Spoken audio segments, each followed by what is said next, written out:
Hi there guys, welcome back to another episode on Rancor Reptiles. Please don't mind the nice reflective glow on my dome. It is what it is. Wasn't dealt the cards.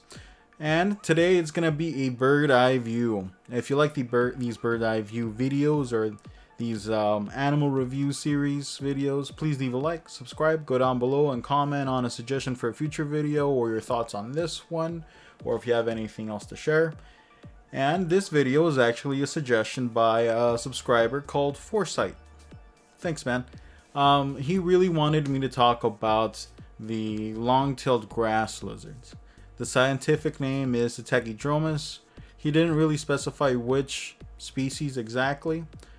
However, when I first saw the suggestion for a long-tailed grass lizard, my mind immediately wandered to the green-needled belly lizard. That's probably one of the most commonly well-known long-tailed lizard. However, I was really surprised to find out that the green-needled belly lizard is actually not even in the family of the Tachydromus. The long-tailed grass lizards. So they're not even in the same family. Really weird.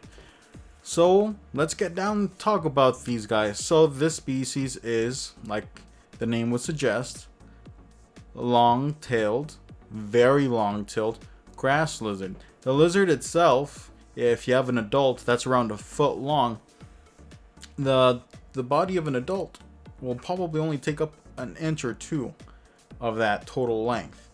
So these guys have a bunch of junk in their trunk. These guys have really long tails. They're very thin and they're prehensile. They're able to use this tail to grab onto things, so they don't fall, kind of like crested geckos or monkeys. So it's really awesome that this animal has such a long tail and they actually put it to good use. Now let's talk about some of the barriers for this lizard. These guys, we'll talk about the three barriers. The first one being the spatial barrier. These guys are small lizards, even though they get about a foot long. Like I said, most of that is just their tail. So they really don't need that much space. I've seen various sources on the internet talking about minimum size tanks. And I honestly think that a 20-gallon long is probably the minimum for one of these species. If you want to get more, I highly suggest getting gendered pair or a gendered trio of one male to two females, or that one male to one female. But the size of enclosure isn't really that big. Going from a 20-gallon from a single to a 30-gallon breeder if you want to have a pair, and a 40-gallon breeder if you want to have a trio. So really they don't take up that much space. The environmental barrier here isn't that high either. So this is a more tropical species originating from Asia. There's no big hurdles here. They do like higher humidity, higher in around the 80s. However, their hotspot isn't ridiculously hot, and their ambient temperatures are within the strike range of many people. So that there's really no environmental barrier there either. If there is, it's set very low. And lastly is the financial barrier. There's not much of a barrier here either.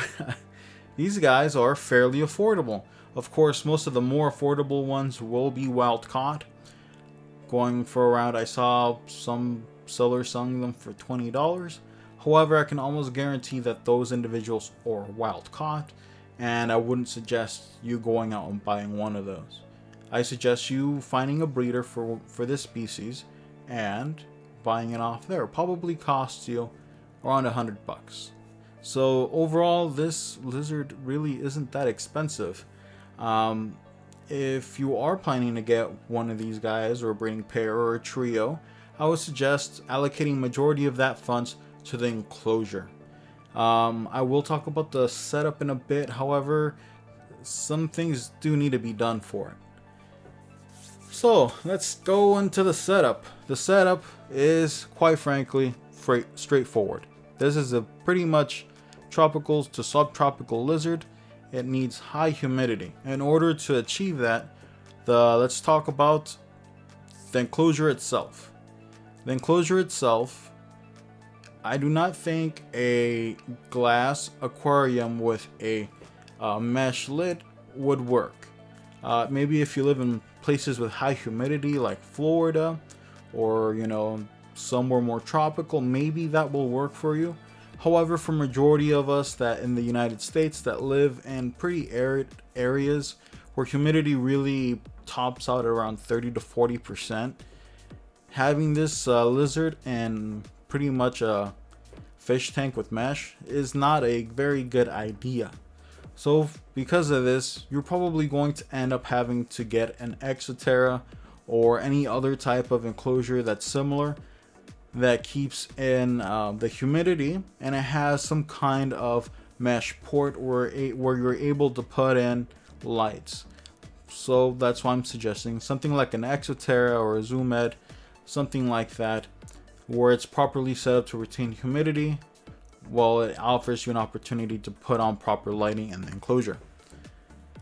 So that's the type of enclosure you're going to need. Let's talk about the substrate. Substrate is going to be a tropical mix.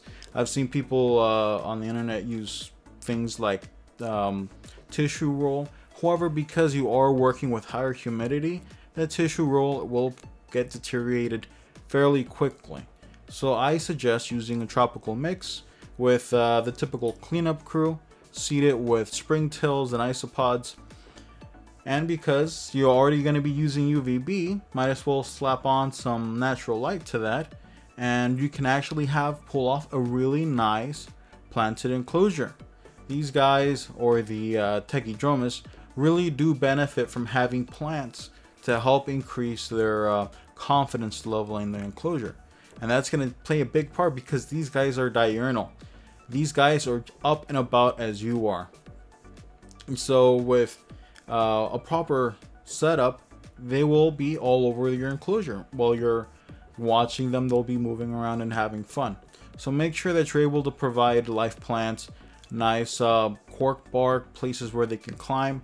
Though these guys are a terrestrial species and your enclosure needs to be focused on having terrestrial space, having some branches and things they can climb on will enrich them. There's no downside to enriching an enclosure. So I'm heavily pushing this species towards a more bioactive enclosure. If you want something more sterile, because maybe you got some animals from the wild, they were wild caught. If you're trying to place them in a sterile enclosure first, while you deworm and deparasitize them, that's perfectly understandable too. However, I think in the long run, these animals will benefit more from a bioactive setup. Now, like I said, these guys are diurnal. These guys do offer the perk of being active when you are. It sucks that a lot of the active animals either get too damn big or they're extremely fast. Now, these guys are pretty fast. However, they move around and they're not that shy around you. I liken them to like day geckos. They're not shy to move around when you are. So these guys are going to need UVB. UVB 5.0. 10.0 I think will be a little too much. So I think a single bulb of 5.0 or a bulb setup where you have a nice area where they can bask would probably benefit the most. The ambient temperature that you need to reach in this enclosure needs to be from around 70 to 85 degrees. The hot spot needs to get around 95 degrees. So the hot spot isn't too hot. So if you have, say, a light bulb of UVB, a nice any type of heat bulb, halogen bulb, anything that can get that hot spot to 95 will be perfect. And having a grow light strip over the whole enclosure to help make sure that the plants are nice and healthy is probably the optimum setup. Now, these guys are insectivores. They eat anything that is insect. From crickets, mealworms, anything that will fit in their little mouths, it is good for them. Of course, since these guys are diurnal, when you do feed them these feeders, you gotta make sure that when you dust them with their calcium, the calcium has low to no D3, because they're already exposed to the UVB light. Giving them another dose of D3 is unnecessary. It can probably lead to complications down the road. So make sure that the calcium you do feed these guys when you're dusting your prey items, you don't give them too much D3. This is a big risk. A lot of people don't highlight when they're talking about diurnal animals, but be very careful with the amount of D3 you give to your animals, because it can become toxic. And of course, give them their weekly multivitamin with their dusting. Always gut load your feeders, gut load your crickets, gut load your mealworms. For these guys, crickets are probably going to be the staple. Of course, you can always enrich with mealworms, waxworm, soldier fly larvae, stuff like that. Anything they can get in their mouths, it is good to go. And these guys, though it's pretty mixed on how readily these guys will breed in captivity. There are some places saying that it's extremely difficult and that you need to go through a whole hoopla to get them to pair up. However, other people are saying that it's very easy and they readily breed. My biggest suggestion for anybody trying to breed these guys is to make sure that the humidity levels are proper and they have a proper amount of food. If you're keeping more than a pair, say you're keeping a trio, make sure that there's enough food to go around. Make sure that there's always mealworms in the food dish, and make sure that the crickets that you give are being eaten. If you are successful with their breeding, which I'm pretty sure you will be, as long as you follow something, if you follow this care guide, not to the T, but if you follow it and do your own research, these guys lay in clutches of around 2 to 4 eggs per clutch, and these eggs last around 4 to 6 weeks in incubation. The temperatures for the incubation are around 85 degrees Fahrenheit with 75% humidity. And like I said, 4 to 6 weeks, these little eggs will hatch, and you will have little tiny mini Techidromas. These guys will be snacking on fruit flies and pinhead crickets, so they're going to be very small lizards. Probably you're going to need to use like a milk cap as a water dish, so they're pretty small. It is important that when these guys or the adult Techidromas do lay eggs, it's important that you do remove them, because when the baby Techidromas do hatch, they will be preyed upon by their parents. It sucks, but that's life. So be sure to remove any eggs and at least throw them into the incubator, even if you don't think they're good, simply because if you leave the eggs there, they'll just become a quick snack for the adults, and that would honestly suck. Now, time to get to the cons. This is a very small lizard. Very small, right? So you'll be getting around 2 inches of lizard and around 9 inches of tail. It sucks, but they're going to be small and they're going to be delicate, so they're not much for handling. So much so that these guys aren't shy to lose their tail, to cut it off. And this is a big loss for this particular species, simply because they allocate so much to that tail. Not so much as in fat reserves, however, it takes up so much mass that it will take a lot out of them to regrow this tail. So that will honestly suck. So this species is not one for handling. Very much a showpiece. So something to have in your room that you can watch while you're going about your day, because these guys will also be going up and around their day as well. So that's also pretty cool. Now for the positives, these guys have a lot of tail to them. They're unique. They're awesome looking. They're up during the day. You'll be able to see how they interact with each other. You'll be able to see how they hunt. If you come from a place where you've only kept crested geckos and leopard geckos and chihuahuas and cave geckos, nocturnal animals. These guys are a treat. They're an affordable treat. They're not like green tree monitors. They're not as flighty as day geckos. These guys, I think, are the perfect fit if you're trying to get a diurnal animal. This is probably one of those species that you can really test yourself to see whether or not you like diurnal animals or not. And these guys are overall cool.